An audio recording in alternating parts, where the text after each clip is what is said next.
So hello friend, कैसे हैं आप लोग। उम्मीद करते हैं आप लोग बढ़िया होंगे। फ्रेंड्स, इस वीडियो में हम लोग देखने वाले हैं बिहार सक्षमता परीक्षा 2.0 का आपका सामान्य विज्ञान का क्वेश्चन हम लोग देखने वाले हैं। इस वीडियो के माध्यम से हम लोग देखने की कोशिश करेंगे कि आपका सक्षमता परीक्षा 1 में कहां से आपका सामान्य विज्ञान का क्वेश्चन उठाया गया था और इस बार किस पैटर्न पे आपका सक्षमता में आपका सामान्य विज्ञान का क्वेश्चन उठाएगा। उसी को दृष्टिकोण से देखते हुए इस वीडियो में हम लोग टॉप 40 क्वेश्चन लगातार सीरीज चला रहे हैं कि किस पैटर्न से आपका सक्षमता परीक्षा में सामान्य विज्ञान का क्वेश्चन पूछे जाएंगे और पूछने की संभावना है। ठीक है, तो चलिए वीडियो को शुरू कर लेते हैं। साथ ही साथ चैनल पे हमारे नए हैं तो चैनल को आप लोग सब्सक्राइब जरूर कर लीजिएगा। और एक और बात, हमारे चैनल के माध्यम पे लगातार जो है लाइव क्लास जो है लाइव आपके क्लास जो है मैराथन का चल रहा है। तो मैराथन आप लोग नहीं देखें, जाकर देख लेंगे। मैराथन में आपको बिहार स्पेशल का जीके कराया जा रहा है, सामान्य हिंदी कराया जा रहा है, जीके कराया जा रहा है, यानी कि सारे क्वेश्चन आपके उसमें मैराथन क्लास में आपको देखने को मिल जाएंगे। ठीक है, तो चलिए वीडियो को शुरू कर लेते हैं। और आज का पहला क्वेश्चन इस प्रकार है और आप लोग आंसर दीजिएगा। क्वेश्चन है कि पानी का जो है भारीपन किस विलय के कारण होता है। आपने देखा होगा कि पानी का भारीपन जो होता है, हार्डनेस जो होता है, तो दोस्तों वो किस कारण से होता है वो आपको बताना है। तो 4 ऑप्शन दिए हुए हैं, सोडियम, पोटेशियम, कैल्शियम, नाइट्रोजन। तो दोस्तों आपका ऑप्शन नंबर यहाँ पे बी हो जाएगा, यानी कि कैल्शियम। कैल्शियम के कारण आपका जो है पानी भारीपन आपका दिखाई देता है। ठीक है। अच्छा, एक और क्वेश्चन कल मैंने कराया था कि सबसे शुद्ध जो है वर्षा का जल होता है। तो ठीक है, तो क्वेश्चन आएगा कि सबसे शुद्धतम जल कौन सा होता है, तो वर्षा का जल होता है। अगला क्वेश्चन है कि निम्न में से किसके जो है टेप रिकॉर्डर की टेप लेपित होती है। कह रहा है कि इनमें से या निम्न में से किससे जो है टेप रिकॉर्डर की टेप की लेपित होती है, वो आपको बताना है। दोस्तों 4 ऑप्शन दिया हुआ है, 4 ऑप्शन में आपका ऑप्शन नंबर यहाँ पे बी हो जाएगा, फेरोमैग्नेटिक चूर्ण। ठीक है, किसका हो जाएगा, फेरोमैग्नेटिक चूर्ण, यानी कि ऑप्शन नंबर बी आपका राइट आंसर देखने को मिल जाता है। उसी तरह अगला क्वेश्चन देखेंगे कि सोडियम धातु को डुबा कर रखा जाता है। तो सोडियम या इस तरह से पूछा जाएगा कि सोडियम को कहाँ की कैसे हम लोग संरक्षित कर सकते हैं, या कि सोडियम को कहाँ पे हम लोग डुबो कर रख सकते हैं। तो दोस्तों यह आपका हमेशा जो है केरोसिन में हम लोग डुबा कर रखते हैं। अगर सोडियम को अगर बाहर निकालेंगे तो आग लग जाएगा। ठीक है, इसीलिए हमेशा जो है सोडियम को हम लोग केरोसिन तेल में यानी कि मिट्टी तेल में हम लोग डुबो कर रखते हैं। ठीक है, बाहर नहीं निकालते हैं। अगला क्वेश्चन है कि यूरिया का रासायनिक नाम क्या है। तो यूरिया का रासायनिक नाम क्या है वो आपको बताना है। 4 आपको ऑप्शन आपके साथ है, एनिलीन जो है, या फिर आपका क्या हो जाएगा, यानी कि 4 का। ठीक है, तो 4 का ऑप्शन नंबर यहाँ पे सी देखने को मिल जाता है, carbamide. Option number right answer हो जाएगा। अगला क्वेश्चन इस प्रकार है कि वह तत्व जो ऑक्सीजन से अब प्रतिक्रिया नहीं करता है कहलाता है। अब वह कौन सा तत्व है जो ऑक्सीजन से प्रतिक्रिया नहीं करता है, उसे हम लोग क्या कहते हैं। तो दोस्तों उसके हम लोग आयोडीन कहते हैं, यानी कि ऑप्शन नंबर बी राइट हो जाएगा। नेक्स्ट है कि रेयॉन, नायलॉन तथा पॉलिस्टर एक रेशा है। आपको पता होगा कि रेयॉन का भी धागा होता है, नायलॉन का भी होता है और पॉलिस्टर का भी होता है। ठीक है, तो ये सब जो धागे जो है साड़ी में बेसिकली यूज़ किया जाता है। तो यह किसका रेशा है वो आपको बताना है दोस्तों। तो दोस्तों यह आपका हो गया संश्लिष्ट रेशा हो गया। ठीक है, इसको हम लोग अब बनाते हैं, खुद से बनाते हैं। ठीक है, तो यह हो गया आपका खुद से जो बनाएंगे धागा, वो आपका होता है क्या, संश्लिष्ट रेशा कहलाता है। ठीक है, अगला क्वेश्चन देखेंगे। अगला क्वेश्चन आपके सामने है कि मरकरी को किस धातु के पात्र में रखा जा सकता है। तो मरकरी को किस धातु के पात्र में रखा जा सकता है दोस्तों। तो मरकरी एक मेटल हो जाएगा। ठीक है, यानी कि लोहा में। ठीक है, मरकरी क्या हो जाएगा, लोहा में रखा जाता है। बाकी ये सब आपका क्या है, चांदी, सभी आपका धातु हो जाएगा। अगला क्वेश्चन है कि निम्न में से कौन जल से हल्का होता है। अब जल से भी हल्का कौन सा होता है वो आपको बताना है। ऑप्शन नंबर 4 है एल्युमिनियम, मैग्नीशियम, सोडियम, मैग्नीज। तो दोस्तों आपका ऑप्शन नंबर यहाँ पे बी आपका राइट आंसर हो जाएगा, सोडियम। सोडियम को हम लोग केरोसिन तेल में डुबो कर रखते हैं क्योंकि उसमें आग ना लगे। तो जल से हल्का कौन सा हो जाएगा, आपका सोडियम हो जाएगा। अगला क्वेश्चन है कि सामान्य ट्यूबलाइट में कौन सी गैस भरी जाती है। तो आपको पता होगा कि शादी ब्याह में एक जो है ट्यूबलाइट लगता है ना जी, इस तरह का ट्यूबलाइट, और तो ये वाइट कलर का होता है। तो इसमें कौन सा गैस देखते हैं, अगर गैस नहीं रहेगा तो क्या हो जाएगा, कहीं पे वाइट हो जाएगा, पूरा उजला हो जाएगा। ठीक है, ऐसे रहता है दूधिया कलर के, जब उसमें से कहीं से लीकेज हो जाता है, खराब हो जाता है, तो आपका उजला हो जाता है। तो उसी ट्यूबलाइट में कौन सा गैस भरा जाता है वो आपसे पूछ रहा है। तो दोस्तों ये आपका ऑप्शन नंबर हो जाएगा आर्गन के साथ मरकरी वेपर, यानी कि ऑप्शन नंबर यहाँ पे सी आपका राइट देखने को मिल जाता है। आर्गन के साथ मरकरी वेपर आपका राइट आंसर हो जाएगा। अगला क्वेश्चन है कि मिल्क ऑफ मैग्नीशिया क्या कहलाता है। तो मिल्क ऑफ मैग्नीशिया क्या कहलाता है उसका आपको बताना है। तो दोस्तों मिल्क ऑफ मैग्नीशिया हमेशा आपको क्या होता है, ये मैग्नीशियम हाइड्रोक्साइड होता है, यानी कि ऑप्शन नंबर यहाँ पे डी देखने को मिल जाता है, मैग्नीशियम हाइड्रोक्साइड। अगला है कि क्वार्ट्ज जो है किससे बनता है, क्वार्ट्ज किससे बनता है वो आपको बताना है। ठीक है, तो दोस्तों यह आपका बनता है कैल्शियम सिलिकेट से, क्वार्ट्ज कैल्शियम सिलिकेट से बनता है, यानी कि ऑप्शन नंबर बी राइट हो जाएगा। अगला क्वेश्चन है सोने के आभूषण बनाने में किस धातु को मिश्रित किया जाता है।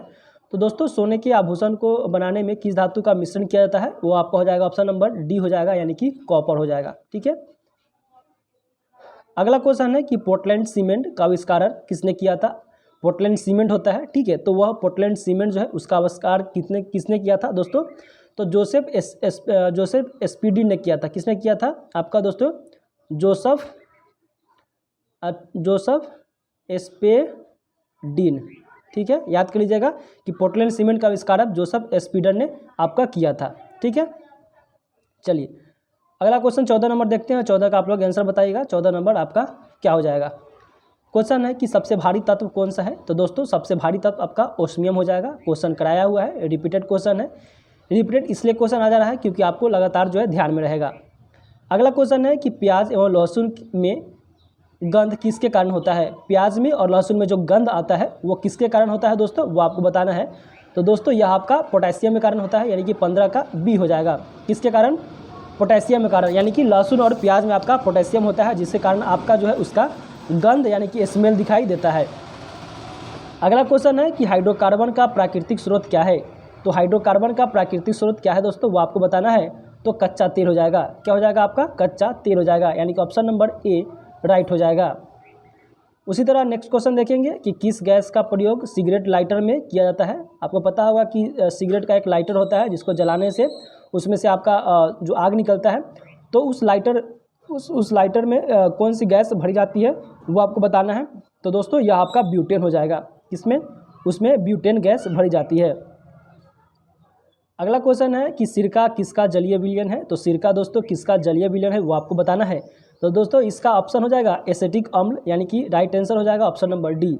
सिरका में हम लोग एसिटिक अम्ल का प्रयोग करते हैं। अगला क्वेश्चन है कि पनीर निम्न में से किसका उदाहरण है। आप लोग जो दूध का छेना से निकालते हैं उससे पनीर बनाते हैं, तो पनीर जो है, पनीर वह किसका उदाहरण है वो आपको बताना है। तो दोस्तों पनीर एक जेल का उदाहरण है, यानी कि ऑप्शन नंबर आपका ए हो जाएगा। अगला क्वेश्चन देखेंगे। अगला क्वेश्चन आपके सामने है कि सिरका जो है, सिरका का रासायनिक नाम क्या है वो आपको बताना है। तो सिरका का रासायनिक नाम आपका हो जाएगा एथेनोइक एसिड। एथेनोइक एसिड, यानी कि ऑप्शन नंबर बी राइट हो जाएगा। सिरका का रासायनिक नाम एथेनोइक एसिड हो जाएगा। अगला क्वेश्चन है कि पेट्रोल का मिश्रण है। तो दोस्तों पेट्रोल का जो मिश्रण क्या चीज़ से मिलकर पेट्रोल बनता है वो आपको बताना है, यानी कि पेट्रोल में क्या मिलाया जाता है। या फिर इस तरह से भी क्वेश्चन आएगा कि पेट्रोल का स्मेल किसके कारण होता है, उसमें क्या डाला जाता है उसका कारण स्मेल होता है। या फिर जो गैस होता है एलपीजी गैस जो आप खाना बनाते हैं उसमें क्या चीज़ मिक्स करते हैं जिसके कारण आपका गंध निकलता है। ठीक है, तो आपको फिलहाल क्वेश्चन बताना है कि पेट्रोल एक मिश्रण है। तो पेट्रोल किसका मिश्रण है दोस्तों, यह आपका हो जाएगा एल्केन का, यानी कि ऑप्शन नंबर ए आपका राइट हो जाएगा, एल्केन का। अगला क्वेश्चन है कि पॉलीथीन प्राप्त होता है। तो पॉलीथीन किससे प्राप्त होता है वो आपको बताना है। तो दोस्तों पॉलीथीन प्राप्त होता है एथिलीन के बहुलीकरण से। ऑप्शन नंबर सी राइट हो जाएगा कि एथिलीन के बहुलीकरण से आपका पॉलीथीन प्राप्त होता है। उसी तरह अगला क्वेश्चन देखेंगे कि किस संश्लेषित रेशा को कृत्रिम सिल्क के नाम से जाना जाता है। अब कृत्रिम जो सिल्क कैसे कहते हैं, जो खुद से बनाया जाता है उसे हम लोग कृत्रिम यानी मानव निर्मित भी बोल सकते हैं। तो किस संश्लेषित रेशा को कृत्रिम सिल्क भी के नाम से भी जाना जाता है वो आपको बताना है। तो दोस्तों ये हो जाएगा आपका रेयॉन हो जाएगा। क्या हो जाएगा, रेयॉन आपका हो जाएगा, कृत्रिम सिल्क हो जाएगा। नायलॉन क्या है दोस्तों, नायलॉन एक क्या है, तो नायलॉन एक पॉलीएमाइड है। ठीक है, नायलॉन क्या है, पॉलीएमाइड है, यानी कि ऑप्शन नंबर ए राइट हो जाएगा। 25 नंबर क्वेश्चन है कि कार्बन का क्रिस्टलीकरण रूप है। कार्बन का क्रिस्टलीय रूप कौन सा होता है वो आपको बताना है। तो दोस्तों कार्बन का क्रिस्टलीय रूप आपका हमेशा हीरा होता है। क्वेश्चन आएगा कि कौन सा धातु सबसे कठोर होता है। तो धातु सबसे कठोर आपका हीरा ही होता है। ठीक है, एक और क्वेश्चन आएगा कि सबसे अघातवर्णीय धातु कौन सा है। तो सबसे अघातवर्णीय धातु आपका सोना होता है। ठीक है, जो कि आपने पिछला क्लास में पढ़ा होगा कि सबसे अघात वर्णीय धातु कौन सा है, तो सोना है। 26 नंबर है कि कांच किसका मिश्रण होता है। तो दोस्तों कांच जो है किसका किसका मिश्रण होता है, तो आपको पता होना चाहिए। कांच जो है बालू और सिलिकेट का मिश्रण है। किसका मिश्रण है, बालू और सिलिकेट का मिश्रण है। ठीक है, चलिए ऑप्शन नंबर यहाँ पे देख लेते हैं है कि नहीं। तो बालू किसका मिश्रण है, तो बालू जो है शीशा जो है आपका कांच बालू और सिलिकेट का मिश्रण होता है। नेक्स्ट क्वेश्चन देखेंगे कि डायनामाइट के मुख्य रूप में से पाया जाता है। तो डायनामाइट में मुख्य रूप से क्या पाया जाता है वो आपको बताना है। तो दोस्तों इसमें पाया जाता है नाइट्रोग्लिसरीन पाया जाता है। ऑप्शन नंबर सी राइट हो जाएगा। क्या पाया जाता है, नाइट्रोग्लिसरीन पाया जाता है। अगला क्वेश्चन है कि किस अम्ल में ऑक्सीजन नहीं होता है। अब यहाँ पे नहीं पूछ रहा है, वो आपको बताना है। तो दोस्तों आपका हाइड्रोक्लोरिक अम्ल होता है, उसमें आपका ऑक्सीजन नहीं होता है। हाइड्रोक्लोरिक अम्ल का फॉर्मूला होता है HCl हाइड्रोक्लोरिक अम्ल। ठीक है, HCl हाइड्रोक्लोरिक अम्ल। तो किस में ऑक्सीजन नहीं होता है, हाइड्रोक्लोरिक अम्ल में आपका ऑक्सीजन नहीं होता है। बाकी सल्फ्यूरिक अम्ल में, नाइट्रिक अम्ल में आपका जो है ऑक्सीजन होता है। नेक्स्ट क्वेश्चन देखेंगे कि शौचालय में उपयोग किए जाने वाले जो है दुर्गनाशों में होता है। तो शौचालय में आपका जो देखते होइएगा उसमें दुर्गंध आता है, तो किस कारण से होता है दोस्तों वो आपको बताना है। तो दोस्तों उसमें बेंजीन के कारण आपका जो है शौचालय का दुर्गंध यानी कि बदबू आपका देता है, यानी कि ऑप्शन नंबर बी राइट हो जाएगा। अगला क्वेश्चन देखेंगे कि बिल्डिंग में इस्तेमाल की जाने वाली गैसों में क्या होता है। अच्छा, आपने देखा होगा कि आपका जो घर में लोहा का खिड़की बनता होगा, गेट बनता होगा, तो उसमें वेल्डिंग किया जाता है। ठीक है, वेल्डिंग किया जाता है ना। या फिर आपका गैस पाइप होता है, गैस वाला सिलेंडर होता है, तो उससे गैस से वेल्डिंग किया जाता है। एल्युमिनियम का आप देखते हैं वेल्डिंग किया जाता है। ठीक है, तो उस वाले गैस में कौन सा जो है सिलेंडर में गैस भरा जाता है वो आपको बताना है। तो दोस्तों उसमें ऑक्सीजन और एसिटिलीन आपका भरा जाता है। क्या भरा जाता है, ऑक्सीजन एवं एसिटिलीन, यानी कि ऑप्शन नंबर बी आपका राइट आंसर देखने को मिल जाता है। अगला क्वेश्चन है कि पृथ्वी के भूपट्टी में निम्न में से कौन सा तत्व सबसे अधिक मात्रा में पाया जाता है। यानी कि पृथ्वी भूपट यानी कि ज़मीन के ऊपर सबसे ज़्यादा गैस जो है ज़मीनी स्तर पर कौन सा पाया जाता है वो आपको बताना है दोस्तों। तो गैस नहीं पूछ रहा है, ठीक है, सबसे अधिक पाया जाने वाला जो है धातु पूछ रहा है वो आपको बताना है। तो दोस्तों इसमें आपका ऑप्शन नंबर क्या हो जाएगा, 31 का एल्युमिनियम हो जाएगा। क्या हो जाएगा, एल्युमिनियम हो जाएगा। ऑप्शन नंबर सी राइट देखने को मिल जाता है। अगला क्वेश्चन है कि अग्निशामक से निकलती है। तो अग्निशामक जो ब्लास्ट होता है उससे क्या क्या निकलता है वो आपको बताना है। तो दोस्तों उसमें कार्बन डाइऑक्साइड हमेशा निकलता है, यानी कि ऑप्शन नंबर यहाँ पे आपको सी देखने को मिल जाता है। अग्निशामक में निकलती है, तो अग्निशामक में कार्बन डाइऑक्साइड निकलती है। ठीक है, यानी कि जो अग्नि को शामक को जो बुझाने के लिए आपका जो सिलेंडर होता है, तो सिलेंडर में से उसमें क्या निकलता है, कार्बन डाइऑक्साइड निकलता है। ठीक है, जो आग लगता है तो बुझाने के लिए जो वाइट कलर का आपका सिलेंडर से निकलता है वही हो गया। अगला क्वेश्चन है कि रबर को मजबूत और उछाल लायक बनाने के लिए इस्तेमाल में क्या लाया जाता है। मान लीजिए कि रबर है, चाहिए कि गेंद का ही उदाहरण ले लीजिए। ठीक है, एक गेंद है, तो गेंद को ज़्यादा उछाल के लिए और ज़्यादा मजबूत के लिए उसमें क्या मिलाया जाता है वही आपको बताना है, गेंद हो या फिर रबर को। ठीक है, यानी कि 33 का क्या होगा, इसमें 33 का आपका हो जाएगा ऑप्शन नंबर सी, सल्फर इसमें मिलाया जाता है ताकि ज़्यादा उछाल हो और ज़्यादा इसमें स्ट्रांगनेस आए। अगला क्वेश्चन है कि कच्चा एल्युमिनियम किस नाम से जाना जाता है। तो कच्चा एल्युमिनियम किस नाम से जाना जाता है वो आपको बताना है। तो आपका हो जाएगा पाइराइट हो जाएगा, यानी ऑप्शन नंबर सी राइट हो जाएगा। क्या हो जाएगा आपका, पाइराइट हो जाएगा। अगला क्वेश्चन देखते हैं। अगला क्वेश्चन आपके सामने है कि आवर्त सारणी में डब्लू अक्षर किस तत्व को दर्शाता है। तो दोस्तों यह आपको टंगस्टन को हमेशा दर्शाता है। ठीक है, टंगस्टन को हमेशा दर्शाता है। अगला क्वेश्चन है कि कार्बन डाइऑक्साइड की कितनी मात्रा वायुमंडल में रहती है। तो जो है कार्बन डाइऑक्साइड आपको पता होगा कि हम लोग सांस लेते हैं और कार्बन डाइऑक्साइड छोड़ते हैं, उसी तरह पेड़ जो है क्या करता है, पेड़ कार्बन डाइऑक्साइड लेता है और ऑक्सीजन छोड़ता है। ऑक्सीजन पेड़ छोड़ता है तो हम लोग ऑक्सीजन लेते हैं, और हम लोग कार्बन डाइऑक्साइड छोड़ते हैं तो वह पेड़ जो है लेता है। ठीक है, तो वही पूछ रहा है कि हमारे जो कार्बन डाइऑक्साइड की कितनी मात्रा वायुमंडल में, यानी कि हम लोग जहाँ रहते हैं वायुमंडल है, तो उसमें ऑक्सीजन और कार्बन डाइऑक्साइड भी होता है। तो कार्बन डाइऑक्साइड बहुत घातक होता है। ठीक है, तो वही कार्बन डाइऑक्साइड की मात्रा पूछ रहा है, वह कितना होता है वो आपको बताना है दोस्तों।